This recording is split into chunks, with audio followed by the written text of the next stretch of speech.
अल्हम्दुलिल्लाहि रब्बिल मशरिक़ैनि व रब्बिल मग़रिबैन वस्सलातु वस्सलामु अला सय्यदिल कौनैन व अला आलिहि व अस्हाबिहि फ़ाज़ू फ़िद्दारैन। अम्मा बअद फ़अऊज़ु बिल्लाहि मिनश शैतानिर रजीम। बिस्मिल्लाहिर रहमानिर रहीम।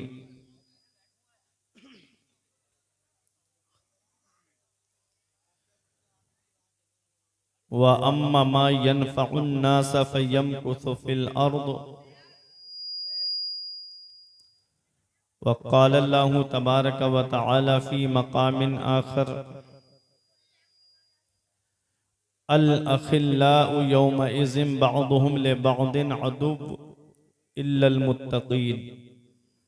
आमन्तु बिल्लाहि सदक़ल्लाहुल अज़ीम व सदक़ रसूलुहुन नबियुल अमीनुल करीम व नहनु अला ज़ालिका लमिनश शाहिदीन व शाकिरीन वल्हम्दुलिल्लाहि रब्बिल आलमीन।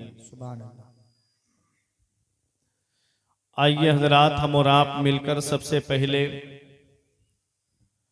मुस्तफ़ा जाने रहमत, शम्ए बज़्मे हिदायत, नौ शहे बज़्मे जन्नत, काबे के बद्रुद्दुजा, तैबा के शम्सुद्दुहा, दाफ़िए जुमला बला, शाफ़िए रोज़े जज़ा, जिस नबी की अज़मत व शान को बयान करते हुए मेरा इमाम फरमाता है, सरवर कहूँ के मालिको मौला कहूँ तुझे। सुभान अल्लाह। सरवर कहूँ के मालिको मौला कहूँ तुझे, बागे खलील का गुले ज़ेबा कहूँ तुझे। तेरे तो वस्फ़ ऐबे तनाही से हैं बरी, तेरे तो वस्फ़ ऐबे तनाही से हैं बरी। हैरा हूँ मेरे शाह मैं क्या क्या कहूँ तुझे। सुभान अल्लाह। आखिर रज़ा ने ख़त्म सुखन इस पे कर दिया, खालिक का बंदा खल्क का आका कहूँ तुझे। सुभान अल्लाह। सुभान वो नबी जिनकी अज़मत व शान को बयान करते हुए मेरे पीरो मुर्शिद हुजूर ताजुश शरिया फ़ख्रे अज़हर फरमाते हैं, जहाँ में उनकी चलती है वो दम में क्या से क्या कर दें। बेशक बेशक। जहाँ में उनकी चलती है वो दम में क्या वो से दम में क्या से क्या कर दें। ज़मी को आसमां कर दें, सुरैया को सरा कर सुभान दें। अल्लाह। सुभान अल्लाह। फिजा में उड़ने वाले यूं ना इतराएं, निदा कर दें वो जब चाहें, जिसे चाहें उसे फरमा रवा कर दें। बेशक बेशक। तमाम लोग मोहब्बत व अकीदत के साथ गुम्बदे खजरा की जानिब लो लगाकर दुरूद पाक की डालियां मोहब्बत की थालियों में इस उम्मीद पर सजाकर पेश करें कि ज़माने से मुसलसल दर्द सुबह शाम मिलता है। जी। दुरूद पाक पढ़ लीजिए, बहुत आराम मिलता है। वाह वाह। पढ़िए बाबा से बुलंद, अल्लाहुम्मा सल्ली अला सय्यिदिना व मौलाना मुहम्मदिन व बारिक वसल्लिम सलातन व सलामन अलैका या रसूल अल्लाह सल्लल्लाहु ताला अलैहि वसल्लम। थोड़ी सी देर के लिए आप तमामी हजरात अपनी तवज्जो मेरी तरफ रखें। कुछ जरूरी पैगाम, कुछ नसीहत की बातें, वो पैगाम कि जिस पर अमल करने से हमारी दुनिया भी सवर जाए और हमारी आखिरत भी सवर जाए। बेशक। मुख्तसर से वक्त में आप तमामी हजरात के सामने मैं पेश करके रुखसत हो जाऊंगा। खुसूसी खिताब खतीब अहले सुन्नत, मुबल्लिगे इस्लाम, नाशरे मसलके आला हजरत अल्लामा मौलाना मुफ्ती जुल्फ़िकार साहिब किबला काशीपुरी का आपको समात करना है। अपनी जगह आराम से बैठे रहें। आज तक रातें गुजारी थी अपने बाप के लिए, आज की रात गुजार दो रसूल पाक के लिए। वाह वाह वाह।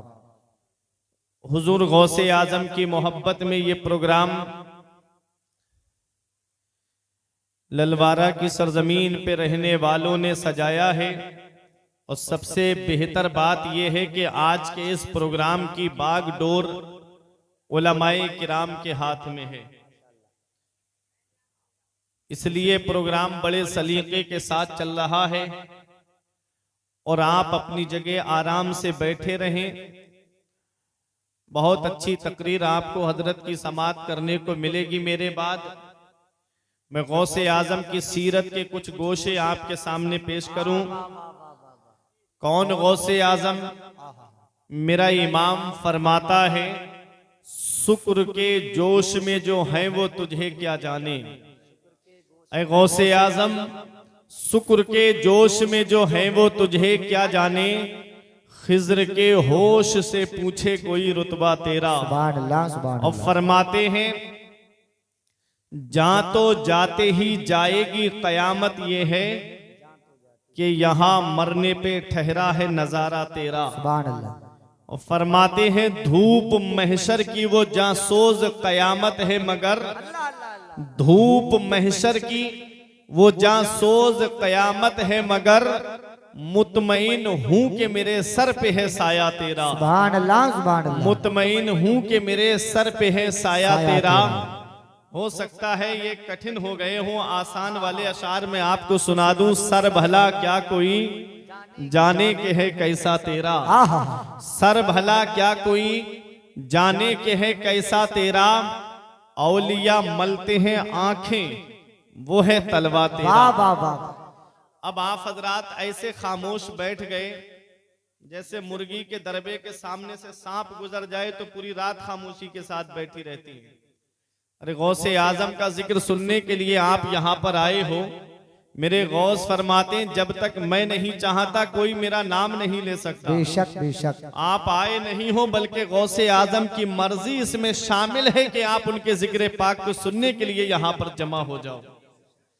तो जरा मोहब्बत के साथ में दुरूद पाक पढ़िए। अल्लाहुम्मा सल्ली अला सय्यदना व मौलाना मुहम्मदिन व बारिक व सल्लिम सलातन व सलामन अलैका या रसूल अल्लाह सल्लल्लाहु तआला अलैहि वसल्लम। एक शेर और पूरी तकरीर उसी शेर के तनाजुर में। तेरे आमाल ऐसे हो जहां में नाम हो जाए। वाह। तेरे आमाल ऐसे हो जहां में नाम हो जाए। तेरा हर लफ्ज उम्मत के लिए पैगाम हो जाए। सुभान अल्लाह, सुभान और अल्लाह। बना किरदार को बेमिसल उस मंजिल पे पहुंचा दे। जी। बना किरदार को बेमिसल उस मंजिल पे पहुंचा दे कि तुझको गैर देखे काइले इस्लाम हो जाए। सुभान अल्लाह, सुभान अल्लाह। बना किरदार को बेमिसल उस मंजिल पे पहुंचा दे कि तुझको गैर देखे काइले इस्लाम हो जाए। हजरात, आज जब हम दुनिया का जायजा लेते हैं तो आज इस दुनिया के पुरफितन माहौल में हालात ऐसे बनते जा रहे हैं। ये दौर बड़ा मसरूफियत का दौर है, ये दौर बड़ा मशगूलियत का दौर है। आज किसी इंसान को किसी के लिए वक्त नहीं है, आज किसी को किसी के लिए टाइम नहीं है। आप देखें, अगर किसी के यहाँ इंतकाल हो जाए तो आदमी पहले ये बात पूछता है कि दफीना किस वक्त होगा। पता चले कि जोहर के बाद है, तभी आदमी पहुंचता है कि जब जनाजा तैयार होता है। पता चले इशा के बाद है, तभी आदमी पहुंचता है जब जनाजा तैयार होता है। आज गम का मौका आए तब भी आदमी वक्त पे पहुंच रहा है, और खुशी का मौका आए, ब्याह शादी का मौका आए, जैसे ही कार्ड आएगा शादी का, जैसे ही दावत आएगी शादी की, तो पहला सवाल ये होता है कि खाना किस वक्त खिलाया जाएगा। पता चले दोपहर का खाना है तो आदमी तभी पहुंचता है जब खाने का वक्त होता है। पता चल जाए शाम का खाना है, तब आदमी तभी पहुंचता है जब खाने का वक्त होता है। आज दुनिया के हालात आप देखिए तो सही, आदमी खुशी के मौके पे भी उसी वक्त पहुंच रहा है जब खाने का वक्त होता है। आज किसी को किसी के लिए टाइम नहीं है। आज हमारी कौम के नौजवानों को देखो, ये 2.5 घंटे की फिल्में एक जगह बैठ करके देख लेते हैं। ये आईपीएल में अपना वक्त तो बर्बाद करते हुए नजर आते हैं। आज इस कौम के नौजवानों को आप देखिए, ये फेसबुक, इंस्टाग्राम और व्हाट्सएप पे गंदी तस्वीरें देखते हुए तो नजर आते हैं, लेकिन आप इनको देखिएगा फजर में बिस्तर पे पड़े हुए सो रहे हैं, इशा में मोबाइल चलाते हुए नजर आएंगे। मस्जिदें आज हमारी खाली हो गई, आज मदरसे हमारे वीरान हो गए, फिर भी रोना रोया जा रहा है कि मुसलमान सताए बहुत जा रहे हैं, मुसलमानों पे जुल्म सितम के पहाड़ तोड़े जा रहे हैं। इतना याद रखना, जश्न गौसुल वरा में आने वालों, वो पत्ता पेड़ से गिर जाता है जो अल्लाह के जिक्र से गाफिल हो जाता है, वो जानवर ज़िबह कर दिया जाता है जो अल्लाह के जिक्र से गाफिल हो जाता है, वो मछली शिकार हो जाती है जो अल्लाह के जिक्र से गाफिल हो जाती है, वो घास काट ली जाती है जो अल्लाह के जिक्र से गाफिल हो जाती है। आज हमारा हाल देखो, आज मस्जिद में वही गिने चुने नमाजी जो 5 वक्ता है, उसके अलावा जुमे में तो आप देखेंगे कैसी भगदड़ होती है। जुमे के दिन आप देखेंगे कि कैसी मारा मारी पीछे से आवाजें आती हैं। ये हालात आज हमारी कौम के नौजवानों के होते जा रहे हैं। इतना याद रखना, हम इस दुनिया में हमेशा रहने नहीं आए हैं, बल्कि चंद दिन के लिए हम इस दुनिया में आए हैं। अपने रब की पकड़ से डरो, इन्ना बत्श रब्बिका लशदीद, तेरे रब की पकड़ बहुत सख्त है। जब अल्लाह पकड़ता है तो कोई छुड़ाने वाला नहीं मिलता। आला हजरत अजीमुल बरकत फरमाते हैं, छुप के लोगों से किए जिसके गुनाह, वो खबरदार है क्या होना है। फरमाते हाय बिगड़ी तो कहां आकर नाओ, ऐन मझधार है क्या होना है। दूर जाना है रहा दिन थोड़ा, मत पे क्या मार है क्या होना है। कल तो दीदार का दिन है और यहाँ आंख बेकार है क्या होना है। ऐ मेरे प्यारे मुसलमानों, आज ये दौर बड़ा मसरूफियत का दौर है। आज किसी इंसान को किसी के लिए टाइम नहीं है इल्ला माशा अल्लाह। जब इतनी मसरूफियत का ये दौर है तो रात के 11 बजने के करीब है, आप यहाँ बैठ करके गौसे आजम का जिक्र सुन रहे हो। क्या वजह है कि गौसे आजम को पर्दा किए हुए तकरीबन 800 साल से ज्यादा का वक्त गुजर गया। गरीब नवाज को पर्दा किए हुए 700 साल से ज्यादा का वक्त गुजर गया। मखदूम अशरफ जहांगीर सिमनानी को पर्दा किए हुए कितने साल हो गए। सैयद सालार मसूद गाजी को जामे शहादत नोश किए हुए 1000 से ज्यादा का वक्त गुजर गया। आप जरा देखिए तो सही, आला हजरत को पर्दा किए हुए तकरीबन 105 या 6 साल का वक्त गुजर गया। शाहजी मोहम्मद शेर मियां को पर्दा किए हुए एक तकरीबन 120 या 21 साल के करीब वक्त गुजर गया।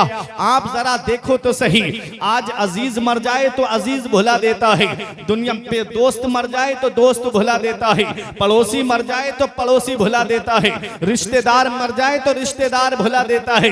लेकिन क्या वजह है कि 800 साल हो गए, आज तक हम गौसे आजम को क्यों नहीं भूले, आज गरीब नवाज को आज तक हम क्यों नहीं भूले, आला हजरत को आज तक हम क्यों नहीं भूले, सरकार मुफ्ती आजम को हम आज तक क्यों नहीं भूले, ताजुल शरिया को हम आज तक क्यों नहीं भूले, शाहमदार को आज तक हम क्यों नहीं भूले, मखदूम अशरफ जहांगीर सिमनानी को हम आज तक क्यों नहीं भूले। क्या इनके बीबी बच्चे नहीं थे, क्या इनके रिश्तेदार नहीं थे, क्या इनके घर वाले नहीं थे। आज हमारी जिंदगी का हाल ऐसा होता जा रहा है। आज अगर हम मस्जिद में भी आए तो जब नियत बांधेंगे तो ख्याल आता है कि मेरे बच्चे जाड़ों में पहनेंगे क्या और गर्मी में खाएंगे क्या। अल्लाह अकबर, गौसे आजम की क्या औलाद रही थी, क्या गरीब नवाज की औलाद रही थी। गौसे आजम की 49 औलाद थी और 4 बीबियां थी गौसे आजम की। फिर गौसे आजम रजी अल्लाह तआला अन्हु की इबादत का जरा आलम देखिए। 40 साल तक ईशा के वुजू से फजर की नमाज आपने अदा फरमाई है। 40 साल इस हाल में गुजारे मेरे गौसे आजम ने कि ईशा में वुजू फरमाते, पूरी रात उसी वुजू से अल्लाह की इबादत करते और फजर की नमाज भी उसी वुजू से आप अदा फरमाते थे। उन्हीं 40 साल में 15 साल ऐसे गुजारे गौसे आजम ने कि आप एक पैर जमीन पे रखते और एक पैर खड़ा करते और आप किसी लकड़ी का सहारा लेकर के पूरी रात कुरान की तिलावत करते। पूरी रात में एक कुरान शरीफ मुकम्मल तिलावत फरमा लिया करते थे। ये गौसे आजम है जिनके पास नमाजों का सवाब भी है, जिनके पास रोजों का सवाब भी है, जिनके पास हज्जो ज़कात का सवाब भी है, जिनके पास सदका और खैरात का सवाब भी है, जिनके पास में नवाफिल का भी सवाब है, जिनके पास सदकात का भी सवाब है। आज हमारे पास देखो, ना तो नमाजों का सवाब है, ना तो रोजों का सवाब है, ना कुरान की तिलावत का सवाब है। आज पड़ोसी पड़ोसी को सता रहा है, भाई भाई को सता रहा है, बेटा बाप को सता रहा है, है। अल्लाह अकबर, रिश्तेदार रिश्तेदार को सता रहे हैं। ये हालात आज हमारी जिंदगी के बनते जा रहे हैं। हम आज गौसे आजम के जिक्र की महफिल में आए हैं। तुम क्या समझते हो, एक बार गौसे आजम के जिक्र की महफिल में आकर के तुमने हाथ उठा के नारा लगा दिया तो तुम्हें जन्नत मिल जाएगी। जन्नत मिलना इतना आसान नहीं है जितना आज हमने सोच रखा है। नमाजें छोड़ के कहता है मैं हुसैनी हूँ, शराबे पी के कहता है मैं हुसैनी हूँ, जिना करके कहता है मैं हुसैनी हूँ, अय्याशी करके कहता है मैं हुसैनी हूँ, गरीबों का हक मार के कहता है मैं हुसैनी हूँ, नमाजें छोड़ के कहता है मैं हुसैनी हूँ। बता हुसैन ने कब फर्जे ऐन छोड़े हैं?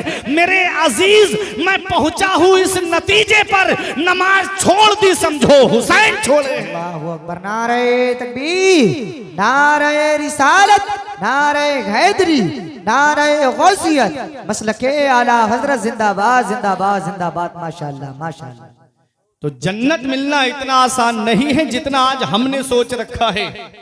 अगर जन्नत मिलना इतना आसान होता तो जरा उनकी शान देखिए जिनको दुनिया में जन्नती होने की बशारत मिली, जिनको दुनिया में जन्नती होने की खुशखबरी मिली। कभी तारीख उठा करके तो देखो, हजरत उस्मान गनी जो दामादे रसूल हैं, सहाबा में वो मकाम किसी को हासिल नहीं हुआ जो हजरत उस्मान गनी को हासिल हुआ है कि नबी की 2 शहजादियां हजरत उस्मान गनी के निकाह में यके बाद दीगर आई हैं। उसके बाद भी हजरत उस्मान गनी के लिए मेरे आका फरमाते, अल्लाह ताला मुझे 40 बेटियां देता और यके बाद दीगर उस्मान के निकाह में देनी पड़ती तो मैं उस्मान के निकाह में दे देता। वो हजरत उस्मान गनी जिनके बारे में मेरे आका हुजूर सल्लल्लाहु अलैहि वसल्लम ने दुनिया में ये खुशखबरी बशारत सुनाई कि उस्मान गनी जन्नती है, जो अशरा मुबशरा में से हैं। वो हजरत उस्मान गनी जब जब कब्रिस्तान के करीब से गुजरते, खड़े होके इतना रोते कि आंखों से आंसू बरसने लगते, दाढ़ी भीग जाती, आंसू जमीन पे गिरने लगते। देखने वाले देख के कहते, हुजूर आप तो बख्शे बख्शाए हो, आपको तो दुनिया में जन्नती होने की बशारत और खुशखबरी मिली, आप इतना क्यों रोते हो? तो उस्मान गनी एक जवाब देते हैं कि ये कब्र दुनिया की मंजिलों में सबसे आखिरी मंजिल है और आखिरत की मंजिलों में सबसे पहली मंजिल है। अगर कब्र के सवालों के जवाब में इंसान पास हो गया तो आगे आसानियां हैं, और कब्र के सवालों के जवाब में फंस गया तो आगे बड़ी मुश्किलें हैं। आला हजरत फरमाते, उनको रहम आए तो आए वरना वो कड़ी मार है क्या होना है। छुप के लोगों से किए जिसके गुनाह वो खबरदार है क्या होना है। कल तो दीदार का दिन है और यहाँ आंख बेकार है क्या होना है। अल्लाह अकबर। आज हम कब्र की तारीकी को भूल गए, आज हम कब्र की काली कोठरी को भूल गए, आज हम कब्र की वहशतनाकी को भूल गए, कब्र के अंदर कीड़े मकोड़ों को भूल गए।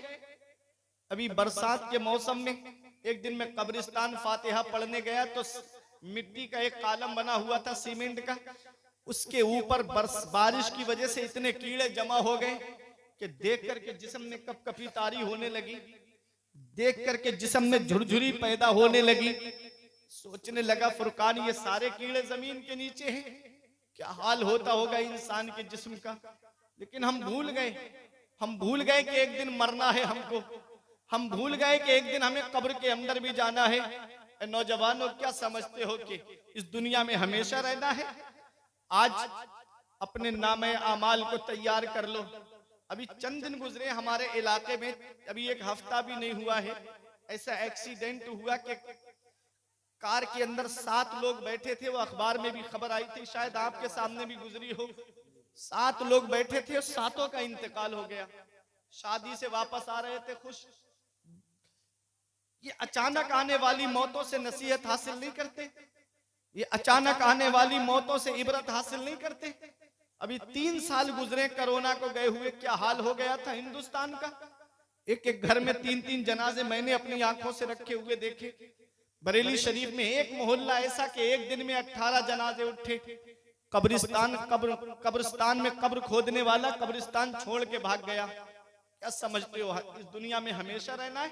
इतना याद रखना नौजवानों, मेरे आका हुजूर सल्लल्लाहु अलैहि वसल्लम का वो फरमाने आली शान जो मैंने रियाजुस सालिहीन के अंदर एक हदीस पाक पढ़ी। मेरे आका फरमाते, मेरी उम्मत पे एक वक्त ऐसा आएगा कि सुबह को मोमिन होंगे तो शाम को काफिर हो जाएंगे, और शाम को मोमिन होंगे तो सुबह को काफिर हो जाएंगे।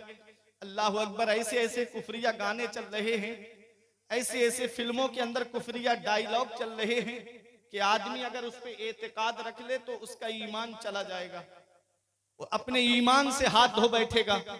कभी तुमने सोचा नौजवानों, गाने सुनकर के सो गए और आंख कब्र में जाकर के खुली तो फिर कौन है जो तुम्हें बचाएगा? फिल्में देख करके सो गए और आंख कब्र में जाकर के खुली तो कौन है जो फिर तुम्हारे काम आएगा? इसलिए अपना रिश्ता नबी की बारगाह से मजबूत कर लो। जहां बाप बेटे के काम नहीं आता है, जहां बेटा बाप के काम नहीं आता है, जहां रिश्तेदार रिश्तेदार के काम नहीं आते हैं, जहां पड़ोसी पड़ोसी के काम नहीं आता है, वहां मदीने वाले मुस्तफा अपने गुलामों के काम आते हैं, वहां मदीने वाले मुस्तफा अपने आशिकों के काम आते हैं। आला हजरत पुकार के कहते हैं, कब्र में लहराएंगे ता हश्र चश्मे नूर के, कब्र में लहराएंगे ता हश्र चश्मे नूर के, जलवा फरमा होगी जब तलअत रसूलुल्लाह। नारे तकबीर, नारे रिसालत, नारे हैदरी। माशाअल्लाह माशाअल्लाह। अच्छे काम करके दुनिया से जाओ। सिर्फ गौसे आजम का जिक्र सुनने से काम नहीं चलेगा। गौसे आजम की अदाओं को अपनाओ, गौसे आजम की सीरत को अपनाओ। वो गौसे आजम के तब तक कोई वली बनता ही नहीं है जब तक गौसे आजम के दस्तखत नहीं हो जाते हैं। विलायत का बजट गौसे आजम की बारगाह से पास होता है तब कोई वली बनता है। जरा उनकी शान तो देखिए। शेख उलमाए किराम तशरीफ फरमा है, मुफ्तियाने किराम तशरीफ फरमा है। शेख सादी अलैहि रहमा गुलिस्ता के दूसरे बाप की दूसरी हिकायत में लिखते हैं कि कोई सुबह के वक्त काबे का गिलाफ पकड़ करके रो रहा था।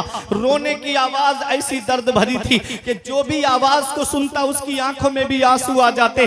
रोने वाला रो के कह रहा था, मौला मेरे नेक अमाल अपनी बारगाह में कबूल फरमा, मौला मेरी नेकियां अपनी बारगाह में कबूल फरमा। अगर मेरी नेकियां तेरी बारगाह में कबूल नहीं तो मौला कयामत के दिन मुझे नाबीना करके उठाना, कयामत के दिन मुझे अंधा करके उठाना। किसी ने पूछ लिया, वो इस तरह रो के अपने रब को मनाने वाले, जरा ये तो बता तेरा नाम क्या है? तो रोने वाले ने कहा था, अना अब्दुल कादिर जीलानी, मेरा नाम अब्दुल कादिर जीलानी है। ये कौन कह रहा है? ये अपने वक्त का गौसे आजम कह रहा है। ये कौन कह रहा है? अपने वक्त का कुतुबुल अफ्ताब कह रहा है। ये कौन कह रहा है? अपने वक्त का फर्दुल अफराद कह रहा है। ये कौन कह रहा है? अपने वक्त का सैयदुल अस्याद कह रहा है। ये कौन कह रहा है? अपने वक्त का जय्यदुल अजियाद कह रहा है। हाँ हाँ, कौन गौसे आजम? वो गौसे आजम के मेरा इमाम पुकार के कहता है, वाह क्या मर्तबा ऐ गौस है पाला तेरा, ऊंचे ऊंचों के सरों से कदम आला तेरा, और सर भला क्या कोई जाने के है कैसा तेरा, औलिया मलते हैं आंखें वो है तलवार। नारे तकबीर, नारे रिसालत, नारे हैदरी, नारे गौसियत, मसलके आला हजरत, गौसे आजम कह रहे हैं। जिंदाबाद ये अपने वक्त के गौसे आजम कह रहे हैं। अल्लाह अकबर। वो गौसे आजम तब तक कोई वली बनता ही नहीं है जब तक गौसे आजम के दस्तखत नहीं हो जाते। वो गौसे आजम रो के कह रहे हैं, मौला मेरे नेक अमाल अपनी बारगाह में कबूल फरमा। अगर मेरी नेकियां तेरी बारगाह में कबूल नहीं तो कयामत के दिन मुझे नाबीना करके उठाना। किसी ने कहा, ये क्यों कह रहे हो कि कयामत के दिन नाबीना करके उठाना? तो मेरे गौस जवाब देते हैं, वहां तो नबीयीन होंगे, वहां तो सिद्दीकीन होंगे, वहां तो शुहदा होंगे, वहां तो सालेहीन होंगे। अब्दुल कादिर उनके सामने कैसे खड़ा हो पाएगा? अल्लाह अकबर। मेरा इमाम पुकार के कहता है, करीम अपने करम का सदका लई में बेकदर को ना शर्मा, करीम अपने करम का सदका लई में बेकदर को ना शर्मा। तू और रजा से हिसाब लेगा, रजा भी कोई हिसाब में है। उठा दो पर्दा, दिखा दो चेहरा के नूरे बारी हिजाब में है। जमाना तारीक हो रहा है कि महर कब से नकाब में है। सुभान अल्लाह, सुभान अल्लाह, जिंदाबाद जिंदाबाद। वाह वाह, अल्लाह वाह वाह, मुफ्ती साहब जिंदाबाद जिंदाबाद। वाह वाह वाह वाह वाह। आओ जरा देखो कौन गौसे आजम, वो गौसे आजम जिनके पास नमाजों का सवाब भी है, जिनके पास रोजों का सवाब भी है, जिनके पास हज्जो ज़कात का सवाब भी है, जिनके पास सदका और खैरात का सवाब भी है। अल्लाह अकबर, वो गौसे आजम रो रो के रब की बारगाह में दुआ कर रहे हैं। तो सोचो हमको कितना रोना चाहिए। लेकिन आज हम जहन्नम का जिक्र सुनते, कभी हमारी आंख से आंसू नहीं आते। हम कब्रिस्तान का जिक्र सुनते, कभी हमारी आंख से आंसू नहीं आते। कितने मुर्दे कांधे पे ले जा करके हमने कब्रिस्तान में पहुंचा दिए, लेकिन कभी हमारी आंख से आंसू नहीं आते। कब्रिस्तानों में भी हंसी मजाक, कब्रिस्तानों में भी ठट्टे चल रहे हैं। ये हालात आज हमारी कौम के हो रहे हैं। कब्रिस्तानों में जुआ खेला जा रहा है, कब्रिस्तानों में कहीं कहीं मैच हो रहा है। ये हालात आज हमारी कौम के हो गए। क्या समझते हो, हमने जान दे दे के तुझे आबाद किया है शहर खमूशा, लेकिन तेरे शहर की वीरानी नहीं जाती। हम भूल गए कि एक दिन मरने के बाद हमें इसी कब्र के अंदर आना है। हम भूल गए कि मरने के बाद हमें कब्रिस्तान में जाना है। याद रखना, जिस तरह आज हम कांधे पे मुर्दे को लेकर जा रहे हैं, एक दिन 4 लोग हमको भी ऐसे ही कब्रिस्तान कांधे पे लेकर के जाएंगे।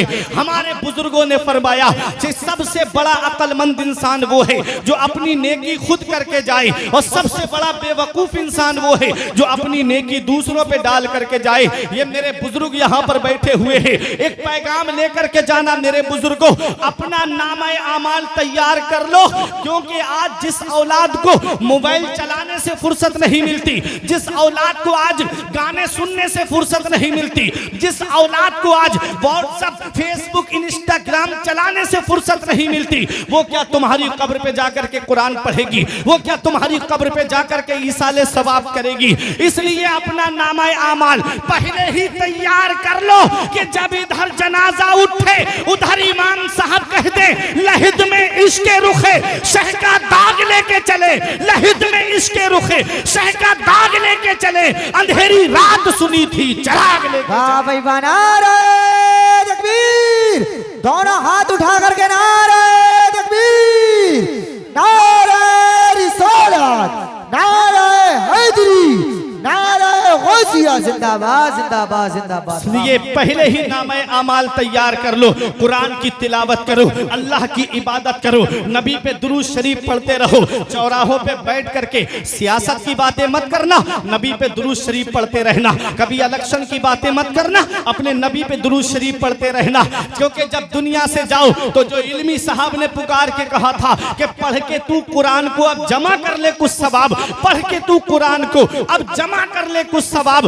कब्र पर फिर कौन आए फातिहा के वास्ते, काम वो कर ले प्यारे जिसके 22 कब्र में बागे रिजवा से खुले, खिड़की हवा के वास्ते और काम दोजख के किए, जन्नत का है उम्मीदवार, कसरे जन्नत तो बना है पारसा के वास्ते। अच्छे काम करके दुनिया से जाओ। सिर्फ गौसे आजम का नाम सुनने से काम नहीं चलेगा। अदाएं अपनाओ गौसे आजम की, सीरत अपनाओ गौसे आजम की।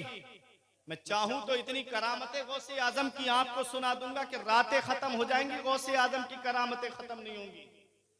इब्ने तैमिया ने लिखा गौसे आजम की करामतें हद्दे तवातुर को पहुंच गई, उनको कोई शुमार नहीं कर सकता।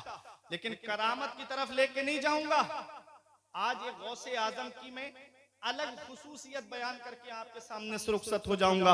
ये उलमा अपनी दुआओं से नवाजेंगे। कौन गौसे आजम? जब 4 साल 4 महीने 10 दिन के हुए तो आपके वालिद ने आपका दाखिला मदरसे में कराया। उस्ताद ने कहा पढ़ो बेटा बिस्मिल्लाहिर्रहमानिर्रहीम। आपने औज़ुबिल्लाह पढ़ी, बिस्मिल्लाह पढ़ी, ब रिवायत मुख्तलिफ 17 या 18 पारे आपने अपने उस्ताद को सुना दिए। अरे मोहब्बत से बोलो सुभान अल्लाह। पीछे वाले भी हाथ उठा के बोलो सुभान अल्लाह।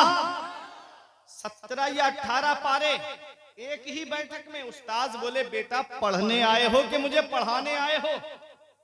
कहां पढ़ते थे इससे पहले? कहा किसी मदरसे में नहीं। कहां याद किए? कहा माँ के शिकम में सुन के।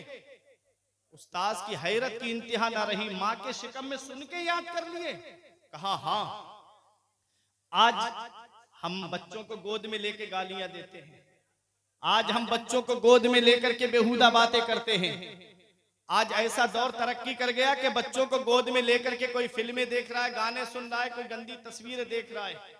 एक साहब मुझे मिले, बच्चे को गोद में लेकर के गालियां दे रहे थे। मैंने कहा बच्चे के सामने गाली मत दो, बच्चा जब बोलेगा तो ये भी गालियां देता हुआ नजर आएगा।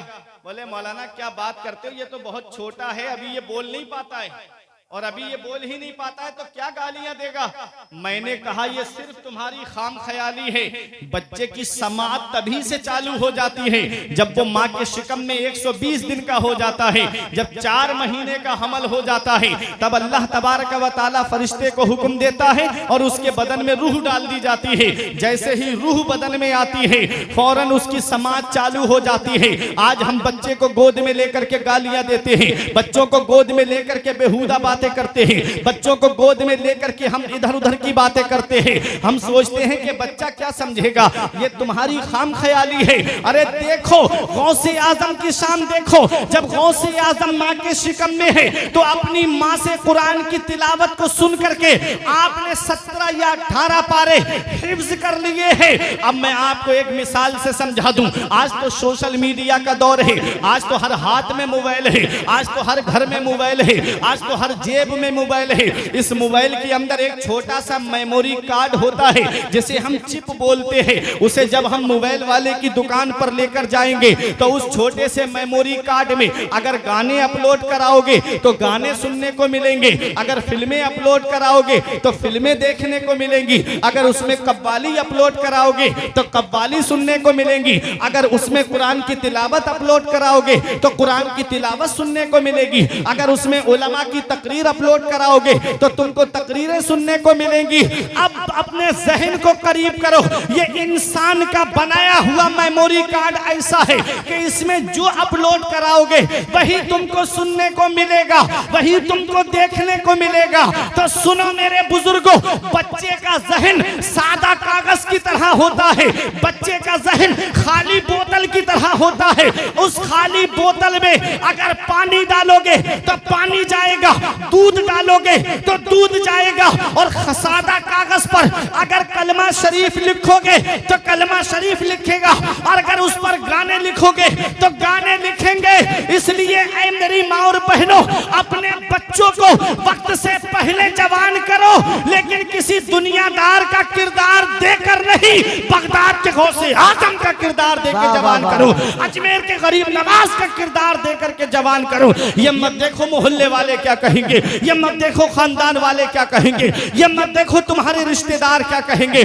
बरेली शरीफ से हुजूर रेहाने मिल्लत की आवाज आती है, जमाना खफा है तो क्या गम है इसका, जमाना खफा है तो क्या गम है इसका, जमाने को ठोकर लगाए चला जा, जमाना ही एक दिन तेरे साथ होगा, तू आका को अपने मनाए। बाबा नारे तकबीर, नारे रिसालत, नारे हैदरी, नारे गौसियत, जश्न गौसुल बरा कॉन्फ्रेंस जिंदाबाद जिंदाबाद। तू आका को अपने मनाए चला जा, हल्का सा ई को कम करे, तू आका को अपने मनाए चला जा।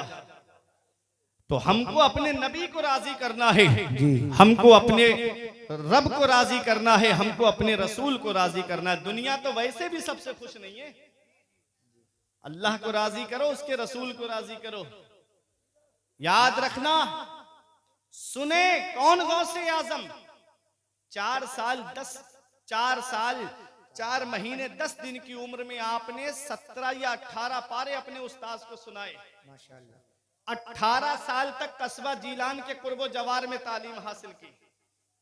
एक पैगाम बता दूं आपको, ये उलमा मेरी तस्दीक करेंगे इस बात पर, जब गौसे आजम, आप अपने तवज्जो मेरी तरफ दीजिए, कोई बोले नहीं, गौसे आजम जब पैदाइशी वली हैं, गौसे आजम जब मादरजाद वली हैं, तो फिर उनको मदरसा जाने की क्या जरूरत थी, उनको पढ़ने की क्या जरूरत थी। गरीब नवाज जब पैदाइशी वली हैं तो क्यों गए समरकंद बुखारा इल्म हासिल करने के लिए। जब गौसे आजम पैदाइशी वली हैं, मादरजाद वली हैं, अरे वलियों के वली हैं, पीरों के पीर हैं, तो क्यों गए आप बगदाद तालीम हासिल करने के लिए। ये तमाचा है उन जाहिल पीरों के लिए कि जो ये कहते हैं मौलवियों का रास्ता और है और पीरों का रास्ता और है। बहुत अच्छी बात। जो पीरों के पीर हैं वो पहले आलिम बने हैं, फिर विलायत का ऐलान किया है। पहले नहीं बताया कि मैं वलियों का सरदार हूं, पहले मदरसा गए, पढ़े, और कितना पढ़े, सिर्फ इल्म बताऊंगा गौसे आजम का, कितना पढ़े। आज ये तो हम सोचते हैं ना। थोड़ी सी तवज्जो आप मेरी तरफ दें, शैतान किसी भी अंदाज में आ सकता है आपको तवज्जो आपकी हटाने के लिए, ठीक है। बहुत जरूरी पैगाम में बता करके अपनी जगह बैठ जाऊंगा। मुझे जो वक्त दिया गया है उस वक्त पे मुझे अपनी तकरीर खत्म करनी है, इसलिए मैं बहुत मुख्तसर अंदाज में बोलता हुआ चल रहा हूं। गौसे आजम पैदाइशी वली हैं, मादरजाद वली हैं आप, फिर भी मदरसा पढ़ने गए, और कितने बड़े आलिम बने, कितने बड़े मुफ्ती बने। अल्लाह अकबर, अपने वक्त के मुफ्ती आजम थे गौसे आजम। 18 साल तक कस्बा जीलान के कुर्बो जवार में तालीम हासिल की। अम्मी के पास आए, माँ की उम्र 78 साल की है, गौसे आजम की उम्र 18 साल की है। जब माँ 60 साल की थी तब गौसे आजम पैदा हुए थे। मेरा रब है, जब चाहता है तब औलाद से नवाज देता है। इब्राहीम अलैहिस्सलाम की उम्र 99 साल की थी, तब हजरत इस्माईल अलैहिस्सलाम पैदा हुए। आज हमारे यहाँ के हालात ऐसे हैं, शादी के एक दो साल तक अगर कोई खुशखबरी ना मिले तो उस औरत को ताने देना शुरू कर दिए जाते हैं, उसकी जिंदगी को दुश्वार बना दिया जाता है। अल्लाह कुरान में फरमाता है यखलुकु मा यशा, अल्लाह है जो चाहता है वो पैदा फरमाता है। यहबु लिमन यशाउ इनासों व यहबु लिमन यशाउ ज़ुकूरा, अल्लाह जिसे चाहता है उसे बेटियां अता फरमाता है, अल्लाह जिसे चाहता है उसे बेटे अता फरमाता है। और युज़व्विजुहुम ज़ुकरानो व इनासा, और अल्लाह जिसे चाहता है उसे बेटे और बेटियां दोनों अता फरमाता है, और अल्लाह जिसे चाहता है उसे बांझ बना देता है। सब अल्लाह के दस्ते कुदरत में है। वो राज़िक है, गिज़ा कीड़ों को देता है वो पत्थर में, भटकता फिरता है इंसान को रोजी के चक्कर में, उड़ाने भर हवाओं में या लगा गोते समंदर में, मिलेगा बस वही जितना के लिखा है मुकद्दर में। अपनी माँ के पास आए, बोले अम्मी अब इजाजत दे दो, मैं मजीद हुसूल इल्म के लिए बगदाद जाना चाहता हूं। माँ की उम्र 78 साल की है।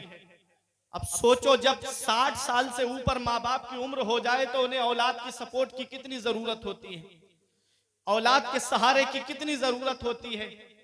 गौसे आजम की वालिदा ने यह नहीं कहा मेरे लाल तू बुढ़ापे में मुझे छोड़ के जा रहा है, जब मुझे तेरी सपोर्ट की जरूरत है, जब मुझे तेरे सहारे की जरूरत है। ये नहीं कहा गौसे आजम की वालिदा ने, बल्कि गौसे आजम की वालिदा ने फरमाया मेरे लाल अगर तू किसी और काम के लिए इजाजत मांगता तो मैं तुझे इजाजत न देती, तूने इजाजत मांगी है तो नाना की शरीयत को हासिल करने की मांगी है, इसलिए मैं तुझे रोक भी नहीं सकती। अल्लाह अकबर, वो माँ है गौसे आजम की। मेरे आका हुजूर सल्लल्लाहु अलैहि वसल्लम का फरमाने आली शान है कि माँ के 3 एहसान ऐसे हैं कि औलाद पूरी जिंदगी माँ की खिदमत करे तब भी माँ के उन एहसानों का बदला नहीं चुका सकती। पहला एहसान माँ का ये है कि वो 9 महीने अपने शिकम में रखती है। कितनी परेशानियां उठानी पड़ती है एक माँ को, कितनी दिक्कतों से गुजरना पड़ता है एक माँ को। जब माँ औलाद को जन्म देती है तो सोचो माँ को कितनी परेशानियों का सामना करना पड़ता है। 9 महीने अपने शिकम में माँ रखती है अपनी औलाद को। ये एहसान माँ का ऐसा है कि औलाद पूरी जिंदगी माँ की खिदमत करे तब भी माँ के इन एहसानों का बदला नहीं चुका सकती। और दूसरा एहसान माँ का ये है कि वो औलाद को जन्म देती है। बाज औरतों का बच्चे की पैदाइश के वक्त इंतकाल हो जाता है। अल्लाह अकबर। तीसरा एहसान माँ का ये है कि वो 2 साल तक अपना खूने जिगर औलाद को दूध की शक्ल में पिलाती है। माँ के 3 एहसान ऐसे हैं, औलाद पूरी जिंदगी माँ की खिदमत करे तब भी माँ के इन एहसानों का बदला नहीं चुका सकती। एक सहाबी मेरे आका की बारगाह में हाजिर हुए, या रसूल अल्लाह, मैंने अपनी माँ को अपनी पुश्त पे सवार करके खाना काबा का तवाफ कराया है, मैंने हज कराया है। या रसूल अल्लाह, क्या मैंने अपनी माँ के एहसानों का बदला चुका दिया? तो मेरे आका इरशाद फरमाते फरमाते हैं तेरी पैदाइश के वक्त जो तेरी माँ को दर्द उठे थे, उन दर्दों में से एक दर्द का भी बदला नहीं चुकाया है। अल्लाह अकबर। औलाद पूरी जिंदगी माँ की खिदमत करे, औलाद पूरी जिंदगी अपने बाप की खिदमत करे, तब भी माँ बाप के एहसानों का बदला नहीं चुका सकती। अल्लाह अकबर। बाप अल्लाह की कितनी बड़ी नेमत, इसका पता हमें तब चलता है जब ये साए हमारे सर से उठ जाते हैं। आज जिस बूढ़े बाप की खांसी हमको अच्छी नहीं लगती, आज जिस बूढ़ी माँ का बोलना हमको अच्छा नहीं लगता, एक दिन आएगा जिस दिन ये चारपाई घर से उड़ जाएगी, उस दिन तुम चराग लेके भी ढूंढोगे तो माँ बाप जैसा प्यार करने वाली शख्सियतें नहीं मिलेंगी, माँ बाप जैसी मोहब्बत करने वाली जात नहीं मिलेगी। शायर ने पुकार के कहा था कि ऐ जिया माँ बाप के साए की ना कदरी न कर, धूप काटेगी बहुत जब ये शजर गिर जाएगा। हमारे बुजुर्गों ने फरमाया है कि बाप आंगन में लगे हुए पेड़ की तरह है। जब शिद्दत की गर्मी पड़ती है, जब शिद्दत की धूप पड़ती है, जब गरम गरम लू के थपेड़े होठों को खुश्क कर देते हैं, ऐसे वक्त में आदमी पेड़ के नीचे बैठ जाए उसे आराम मिल जाता है, पेड़ के नीचे बैठ जाए उसे सुकून मिल जाता है। हमारे बुजुर्गों ने कहा बाप आंगन में लगे हुए पेड़ की तरह है, जो खुद तो धूप में जलता रहता है लेकिन अपनी औलाद को साया पहुंचाता है, अपनी औलाद को छांव पहुंचाता है। अल्लाह अकबर। जिस दिन ये पेड़ आंगन से गिर गया उस दिन साए के लिए तलाश करोगे लेकिन तुमको साया नहीं मिलेगा। ऐ जिया माँ बाप के साए की ना कदरी न कर, धूप काटेगी बहुत जब ये शजर गिर जाएगा। ए मेरे नौजवानों, अगर माँ बाप जिंदा हैं तो उनकी कदर कर लो, माँ बाप हयात हैं तो उनकी खिदमत कर लो। पूरा कुरान करीम आप पढ़ लीजिए, इन उलमाए किराम से आप पढ़ कर सुनिएगा। ये उलमा आपको बताएंगे पूरे कुरान के अंदर जहां जहां अल्लाह ने अपने हुकूक बयान फरमाए हैं, ठीक उसके बाद माँ बाप के हक बयान फरमाए हैं। अल्लाह अकबर। माँ बाप का हक कितना बड़ा है। परमंदर में पारे में रब इरशाद फरमाता है वक़दा रब्बुका अल्ला तअबुदू इल्ला इय्याहु व बिल वालिदैनि इहसाना इम्मा यबलुगन्ना इंदकल किबरा अहदुहुमा औ किलाहुमा फला तकुल लहुमा उफ़्फिन वला तनहरहुमा व कुल लहुमा कौलन करीमा वख़्फ़िद लहुमा जनाह ज़ुल्ल मिनर रहमा व कुर रब्बिरहमहुमा कमा रब्बयानी सगीरा। रब 15वें पारे में इरशाद फरमाता है हुक्म दिया तेरे रब ने कि अपने रब के सिवा किसी की बंदगी ना करो और अपने माँ बाप के साथ में हुस्न सलूक करो। कब? इम्मा यबलुगन्ना इंदकल किबरा, जब वो दोनों बुढ़ापे को पहुंच जाएं या उनमें का एक बुढ़ापे को पहुंच जाए, फला तकुल्लाहुमा उफ, तो उन्हें उफ भी ना कहो, ना उन्हें झिड़को, ना उन्हें डांट डपट करो, ना उनसे तेज तर्रारी से बात करो। वकुल्लाहुमा कौलन करीमा। रब कुरान में फरमाता है जब भी बोलना तो माँ बाप से मोहब्बत के साथ में बोलना, जब भी बोलना तो प्यार के साथ में बोलना। हमारे उलमा फरमाते हैं औलाद को माँ बाप से ऐसे बात करनी चाहिए जैसे एक गुलाम अपने आका से बात करता है, जैसे एक नौकर अपने मालिक से बात करता है। आज माँ बाप की खिदमत हम नहीं करते नजर आते, आज माँ बाप का अदब करते हुए हम नजर नहीं आते। माँ बाप अल्लाह की कितनी बड़ी नेमत है। मेरे आका की बारगाह में यमन के नौजवान सहाबी आए, अर्ज करते हैं या रसूल अल्लाह मैं यमन से आया हूँ, जितनी जिंदगी बची है मदीने में गुजारूंगा। या रसूल अल्लाह मैं वापस नहीं जाऊंगा। कहाँ आए हैं? मदीने शरीफ में आए हैं, उस मदीने में जिसके बारे में मेरे आका फरमाते हैं जिससे हो सके मदीने में मरे तो वो मदीने ही में मरे, क्योंकि जो मदीने में मरेगा मैं उसकी शफाअत करूंगा। सहाबी मदीने में आए हैं और सहाबी रसूल अर्ज करते हैं या रसूल अल्लाह अब मैं वापस यमन नहीं जाना चाहता, जितनी जिंदगी बची है मैं मदीने में गुजारना चाहता हूँ। मेरा विसाल हो गया तो मदफन मदीने शरीफ में बनेगा। तो मेरे आका ने इरशाद फरमाया हल लका अबावाया, मेरे सहाबी क्या तुम्हारे माँ बाप जिंदा है? मेरे सहाबी क्या तुम्हारे माँ बाप हयात है? अर्ज किया हाँ या रसूल अल्लाह माँ बाप तो जिंदा है। नबी ने इरशाद फरमाया क्या इजाजत लेकर आए हो, क्या उनसे पूछ कर आए हो? अर्ज करते हैं हाँ या रसूल अल्लाह इजाजत लेकर आया हूँ। मेरे आका इरशाद फरमाते हैं उनको तुमने ये बताया कि अब उनका बेटा वापस नहीं आएगा? अर्ज करते हैं हाँ या रसूल अल्लाह मैंने ये भी उनको बताया है कि अब उनका बेटा वापस नहीं आएगा। मेरे आका इरशाद फरमाते हैं ऐ मेरे सहाबी ये बताओ जब तुमने अपने माँ बाप से इजाजत ली कि अब उनका बेटा वापस नहीं आएगा तो उनकी हालत कैसी थी, वो हंस रहे थे कि रो रहे थे। सहाबी ने आंखों में आंसू भर के आंखों से आंसुओं को पोंछते हुए कहा, या रसूल अल्लाह, जब मैंने अपने माँ बाप से ये कहा कि अब अपने बेटे का चेहरा आखिरी बार देख लो, अब तुम्हारा बेटा मदीने शरीफ जा रहा है, अब वहीं पर अपनी जिंदगी गुजारेगा, वापस नहीं आएगा। मैंने जब अपने माँ बाप से ये कहा कि अब मैं वापस नहीं आऊंगा, तो या रसूल अल्लाह, मेरे माँ बाप मेरी मोहब्बत में फूट फूट करके रो रहे थे, मेरे माँ बाप आंसू बहा के रो रहे थे। मदीने वाले मुस्तफा को जलाल आ गया। आका उठ के खड़े हो जाते हैं, इरशाद फरमाते हैं, इरजी इलैहिमा फअदहिकुहुमा कमा अबकैतहुमा, ए मेरे सहाबी वापस चले जाओ, जहां से आए हो वहीं लौट के चले जाओ, और जैसे माँ बाप को रुला के आए हो वैसे उन्हें खुश कर दो। तेरे माँ बाप यमन में खुश हो जाएंगे, तेरा नबी तुझसे मदीने में राजी हो जाएगा। अल्लाह, नारे तकबीर, नारे रिसालत, नारे हैदरी, नारे गौसिया, जिंदाबाद जिंदाबाद, माशाअल्लाह। ओ माँ बाप को सता करके नैनीताल के चक्कर लगाने वालों, इधर माँ बाप एक एक पैसे के लिए परेशान है, इधर माँ बाप दवाई के लिए परेशान है, और बेटा है कि होटलों में वेटरों को टिप दे करके आ रहा है, बेटा है कि दोस्तों के साथ में पार्टियां करता हुआ नजर आ रहा है। अल्लाह कुरान शरीफ के दूसरे पारे में इरशाद फरमाता है, सबसे बेहतर खर्चा वो है जो माँ बाप को दिया जाए। जो तुम इधर उधर पार्टियों में पैसे खर्च करके आ रहे हो, याद रखना सबसे बेहतर खर्चा वो है जो माँ बाप को दिया जाए। अपने घर के अंदर रूठे हुए माँ बाप को मना लो। आज हम दुआ कराते फिर रहे हैं, मैं बरेली शरीफ से आया, हजरत हमारे लिए दुआ कर देना। हुजूर साहिब सज्जादा की आमद हुई, हुजूर हमारे लिए दुआ कर देना। मुफ्ती साहिब किबला काशीपुर से तशरीफ लाए, कहा मुफ्ती साहब हमारे लिए दुआ कर देना। शायर इस्लाम बरेली शरीफ से तशरीफ लाए, शायर साहब हमारे लिए दुआ कर देना। हम दुआ कराते फिर रहे हैं, लेकिन हम दुआ लेते नहीं है। अरे घर के अंदर माँ बाप जो बैठे हुए हैं, जिनके बारे में मेरे आका इरशाद फरमाते हैं कि माँ बाप की दुआ औलाद के हक में ऐसे कबूल होती है जैसे नबियों की दुआ उम्मत के हक में कबूल होती है। सुभान अल्लाह, सुभान अल्लाह। से माँ बाप की दुआ रद्द नहीं होती, जिस तरह नबियों की दुआएं रद्द नहीं होती, ऐसे ही बूढ़े माँ बाप की दुआएं भी रद्द नहीं होती। इसलिए माँ बाप को राजी कर लो। माँ बाप अल्लाह की बहुत बड़ी नेमत। जिस दिन ये चार पाई घर से उठ गई, उस दिन हम चराग लेके भी ढूंढेंगे तो बाप जैसा प्यार करने वाली शख्सियत नहीं मिलेगी। मौलाना रूम फरमाते हैं, पहली मोहब्बत है माँ बाप की दुनिया में जो बदला मांगती है। अगर तुम अपने माँ बाप के साथ भलाई करोगे तो तुम्हारी औलाद तुम्हारे साथ भलाई करेगी।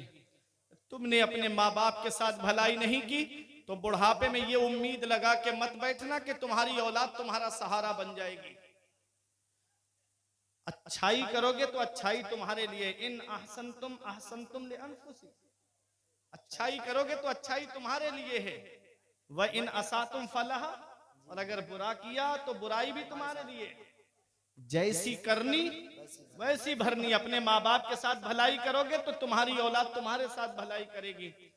कभी ये लगे नौजवानों मेरे बाप ने मेरे लिए क्या किया है, तो अपने वालिद के पास बैठ के एक बार उनके चेहरे को देखना। उनके माथे की सिलवटें तुम्हें कुछ पैगाम देंगी, उनके चेहरे की झुर्रियां तुम्हें कुछ पैगाम देंगी, उनकी दाढ़ी के सफेद बाल तुम्हें कुछ पैगाम देंगे, उनके कमजोर हाथों की रगें तुम्हें कुछ पैगाम देंगी। एक दिन मैंने पूछा था अपने अब्बा से, अब्बा मेरे हाथ की लकीरें नजर आ रही हैं, तुम्हारे हाथ की लकीरें कहां चली गईं? तो एक जवाब दिया था, बेटा तुम्हारी तकदीर बनाते बनाते हमारे हाथ की लकीरें मिट गईं। बाप क्या नहीं करता अपनी औलाद के लिए? बाप कौन सी कुर्बानी नहीं देता अपनी औलाद के लिए? बाप कौन सी परेशानी नहीं उठाता अपनी औलाद के लिए? कभी तुम्हें यह लगे कि मेरे बाप ने मेरे लिए क्या किया है, तो कभी चले जाया करो रात में 3 बजे शाहबाद की तरफ, सैफनी की तरफ, बिलारी की तरफ, मुरादाबाद, रामपुर की तरफ देख लिया करो। ये रात में जब 2-3 बजे का वक्त होता है, ये मुफ्ती साहब बताएंगे, उलमा बताएंगे कि कितनी सख्त वाली नींद आती है रात के 2 बजे के बाद में इंसान को। लेकिन उस वक्त में ऑटो रिक्शा चलाने वाला ये एक बाप ही तो है, ये ट्रक चलाने वाला एक बाप ही तो है, ये बसें चलाने वाला एक बाप ही तो है, ये दूसरों के खेतों में मजदूरी करने वाला, पूरे दिन फावड़ा चलाने वाला एक बाप ही तो है। ये सऊदी 3-3 साल के लिए जाने वाला ये एक बाप ही तो है। कभी सोचा है आपने? ये कोई बेंगलोर कमाने के लिए जा रहा है, कोई मुंबई कमाने के लिए जा रहा है, कोई दिल्ली कमाने के लिए जा रहा है। ये एक बाप ही तो है जो सोचता है 4 पैसे जमा हो जाएंगे, मेरी औलाद के खर्चे में काम आएंगे, मेरी औलाद की पढ़ाई में काम आएंगे। याद रखना नौजवानों, ये आलिम बनाने वाला एक बाप है, ये हाफिज बनाने वाला एक बाप है, ये मुफ्ती बनाने वाला एक बाप है, अरे ये मास्टर बनाने वाला एक बाप है, ये डॉक्टर बनाने वाला एक बाप है, ये इंजीनियर बनाने वाला एक बाप है।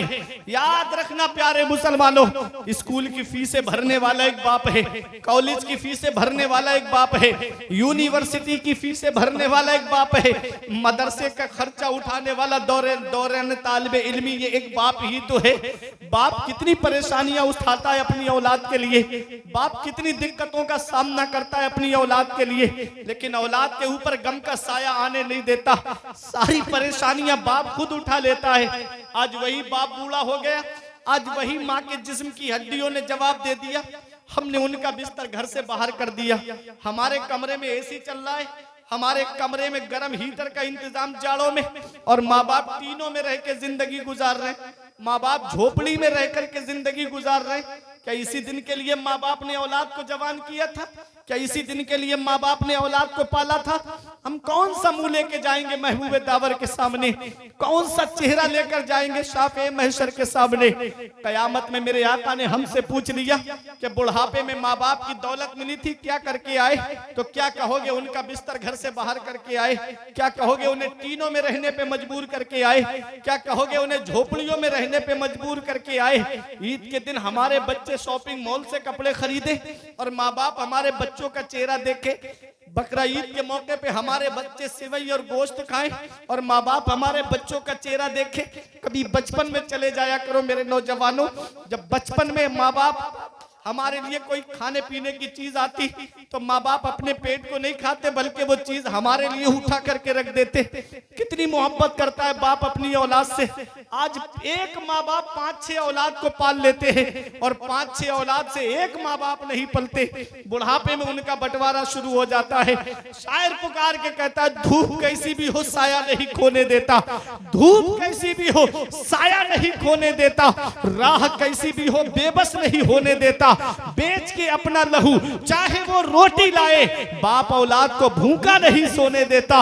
वक्त ठुकरा देगा एक दिन मेरी सारी ये कुर्बानियां, वक्त ठुकरा देगा एक दिन मेरी सारी ये कुर्बानियां।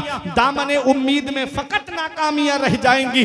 शादियों के बाद बेटे तो अलग हो जाएंगे, बाप के हाथों में फकत बैसाखियां रह जाएंगी।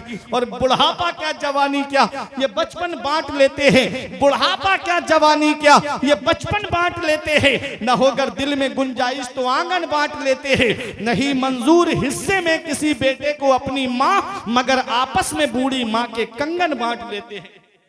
ये हालात हैं आज हमारी कौम के। बुढ़ापे में माँ बाप की जायदाद का तो बंटवारा करते हैं, माँ के कंगन बच जाएं उनका भी बंटवारा होता है। अल्लाह अकबर। नहीं मंजूर हिस्से में किसी बेटे को अपनी माँ, मगर आपस में बूढ़ी माँ के कंगन बांट लेते हैं। जब तक जिंदा रहते हैं तो कोई रखने के लिए उन्हें तैयार नहीं, और उनका इंतकाल हो जाए तो बेटा सीना तान के कहता है, मैं तो उसी बाप की औलाद हूँ, 1 इंच भी जगह कम नहीं लूंगा, पूरा हिस्सा चाहिए मुझको। अल्लाह अकबर। उस रब की पकड़ से डरो, इन्ना बत्श रब्बिका लशदीद। तेरे रब की पकड़ बहुत सख्त है। जब अल्लाह पकड़ता है तो कोई छुड़ाने वाला नहीं मिलता जी। इसलिए प्यारे मुसलमानों, माँ बाप जिंदा हैं तो उनकी खिदमत कर लो, माँ बाप हयात हैं तो उनकी कद्र कर लो। और अगर उनका इंतकाल हो गया है, आका फरमाते जुमे के दिन माँ बाप की कब्र की जियारत कर लो तो ऐसा है जैसे उनकी हयात में तुमने उनकी जियारत की। तो माँ बाप अल्लाह की बहुत बड़ी नेमत। गौसे आजम की वालिदा ने अपने एहसान नहीं गिनाए थे कि बेटा तू मुझे बुढ़ापे में छोड़ के जा रहा है, मैंने 9 महीने अपने शिकम में रखा, मैंने तुझे जन्म दिया बेटा, 2 साल तक अपना खून जिगर मैंने तुझे दूध की शक्ल में पिलाया। अपने एहसान नहीं गिनाए गौसे आजम की वालिदा ने। फरमाया जा मेरे लाल इल्म हासिल करने जा रहा है, बगदाद चला जा।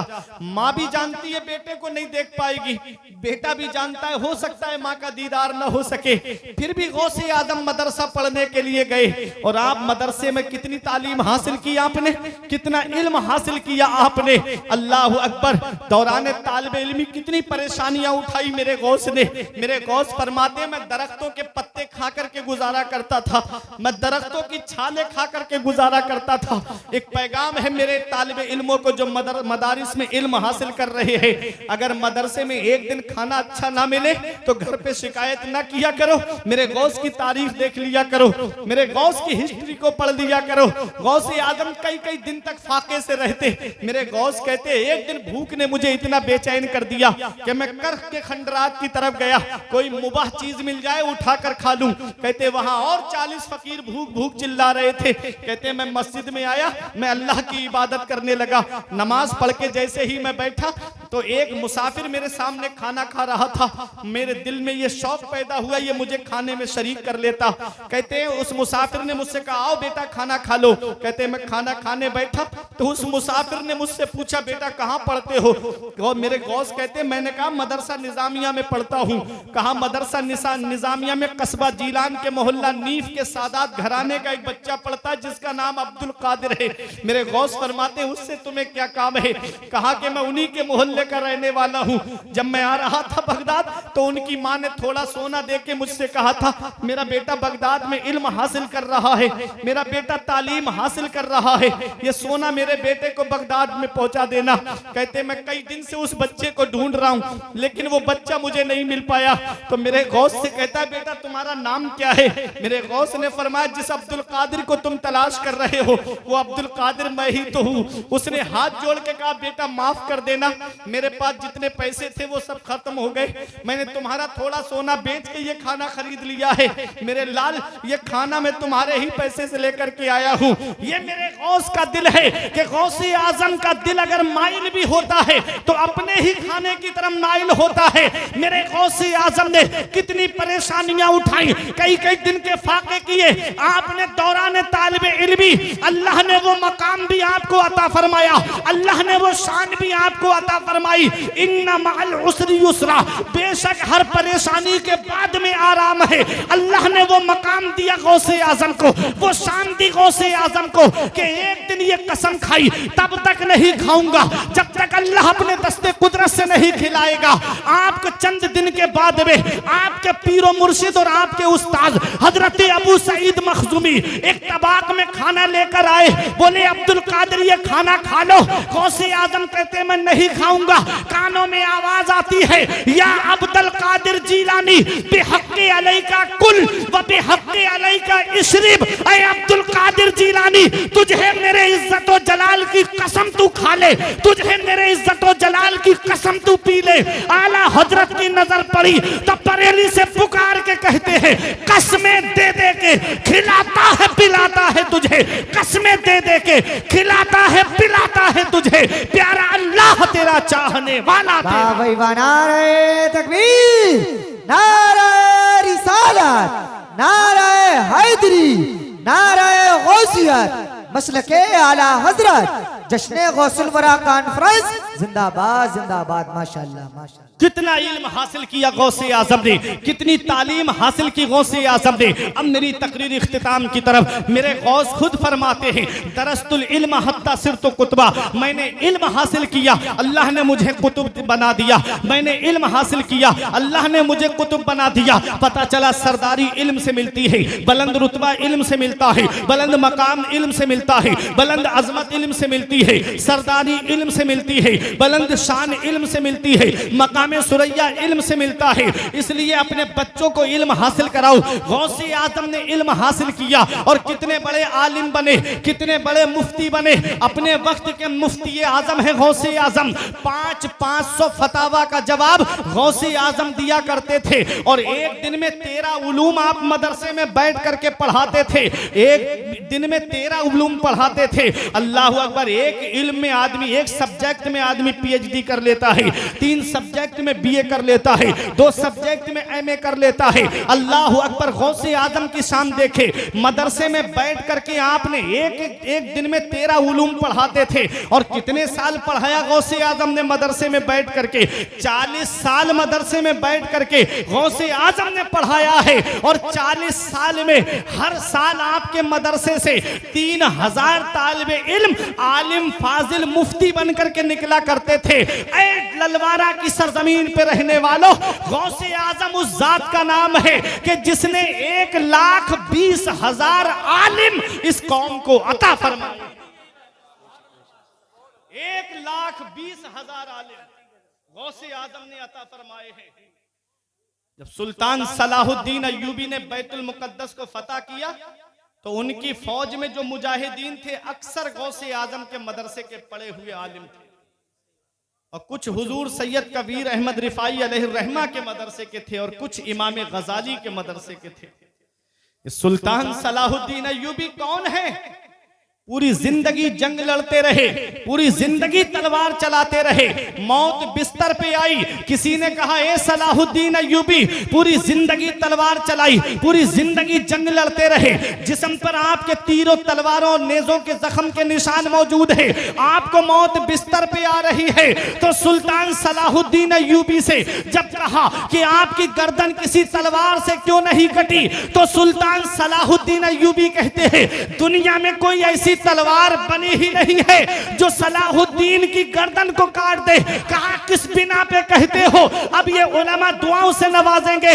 पूछा किस बिना पे कहते हो?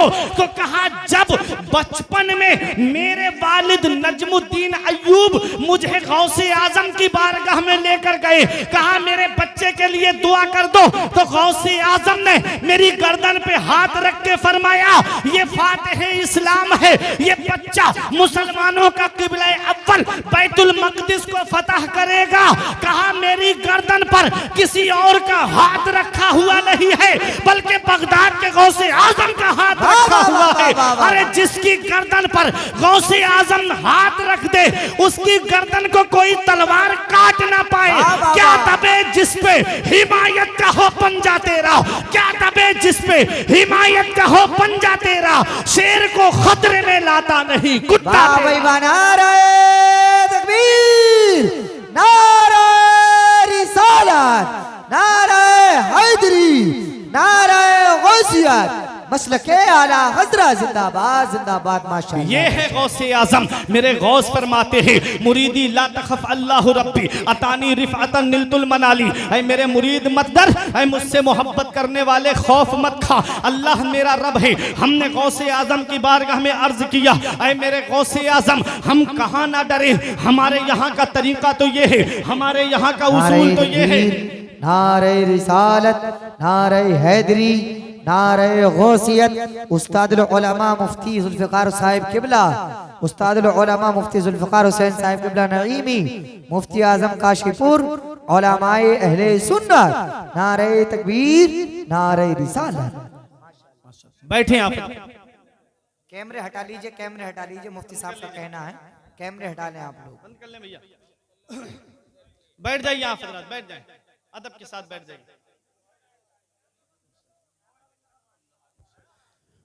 बैठे। ये है गौसे आजम। ऑफ कर लीजिए भाई, शारिक भाई। फरमाते हैं मुरीदी ला तखफ अल्लाह रब्बी अतानी रिफअतन निलतुल मनाली। ऐ मेरे मुरीद मत डर, अल्लाह मेरा रब है। हमने कहा कहाँ ना डरे गौसे आजम, हमारे यहाँ का तरीका तो ये है कि अगर प्रधान जी कह दे मत डर तो मतलब है गांव में मत डर, अगर चेयरमैन कह दे मत डर तो मतलब है कस्बे में मत डर, अगर विधायक कह दे मत डर तो मतलब है तहसील में मत डर, अगर एमपी कह दे मत डर तो मतलब है कि जिले में मत डर, अगर सीएम कह दे मत डर तो मतलब है सूबे में मत डर, अगर पीएम कह दे मत डर तो मतलब है मुल्क में मत डर। हमने कहा है मेरे गौसे आजम हम कहाँ ना डरे, एक गाँव वाला दूसरे गाँव वाले से तो डर डर सकता है, एक कस्बे वाला दूसरे कस्बे वाले से तो डर सकता है, एक तहसील वाला दूसरी तहसील वाले से तो डर सकता है, एक जिले वाला दूसरे जिले वाले से तो डर सकता है। हम कहां ना डरे? तो जवाब मिलता है गौसे आजम की बारगाह से, तुबूली फिस समाई वल अर्दो दुक्कत, ऐ मुझसे मोहब्बत करने वाले, जिस अब्दुल कादिर का तूने दामन पकड़ा है, उसकी बुलंदी के झंडे आसमानों पर भी लहरा रहे हैं, उसकी बुलंदी के झंडे जमीन पर भी लहरा रहे हैं। जमीले कादरी पुकार के कहते हैं, खुदा के फजल से हम पर है साया गौसे आजम का, खुदा के फजल से हम पर है साया गौसे आजम का, हमें दोनों जहां में है सहारा गौसे आजम का। मुरीदी ला तखफ कहकर तसल्ली दी गुलामों को, कयामत तक रहे बेखौफ बंदा गौसे आजम का। ये है गौसे आजम। व अम्मा मा यनफउन नास फयमकुसु फिल अर्द, और रहा वो जो लोगों को नफा पहुंचाता है, फायदा पहुंचाता है, फयमकुसु फिल अर्द, वो जमीन में ठहरा रहता है, वो जमीन में बाकी रहता है। गौसे आजम ने नफा पहुंचाया, गरीब नवाज ने नफा पहुंचाया, आला हजरत ने नफा पहुंचाया, ताज शरिया ने नफा पहुंचाया, सरकार मुफ्ती आजम ने नफा पहुंचाया, शाहजी मियां ने नफा पहुंचाया। आज दुनिया उनको याद कर रही है, आज दुनिया उनकी बारगाह में खिराज अकीदत पेश कर रही है। कुरान में रब फरमाता है, व अम्मा मा यनफउन नास फयमकुसु फिल अर्द, जो लोगों को नफा पहुंचाता है, जो लोगों को फायदा पहुंचाता है, वो जमीन में ठहरा रहता है, जमीन में बाकी रहता है। और मैंने दूसरी आयत पढ़ी थी, अल अखिल्लाउ यौमइज़िन बअदुहुम लिबअदिन अदुव, कयामत के दिन बाज गहरे से गहरे दोस्त एक दूसरे के दुश्मन होंगे, इल्लल मुत्तकीन, सिवाय परहेजगारों के, सिवाय मुत्तकियों के। तो दोस्ती परहेजगारों से करो, दोस्ती मुत्तकियों से करो, दोस्ती इन उलमाए किराम से करो, दोस्ती इन मुफ्तियाने इज़ाम से करो। इन उलमा के पास बैठोगे तो दीनी बातें तुम्हें सुनने को मिलेंगी, और अगर दुनियादारों के पास बैठोगे तो दुनिया की बातें तुम्हें सुनने को मिलेंगी। शेख सादी अलैहि रहमा फरमाते हैं कि सोहबत का असर होता जरूर है।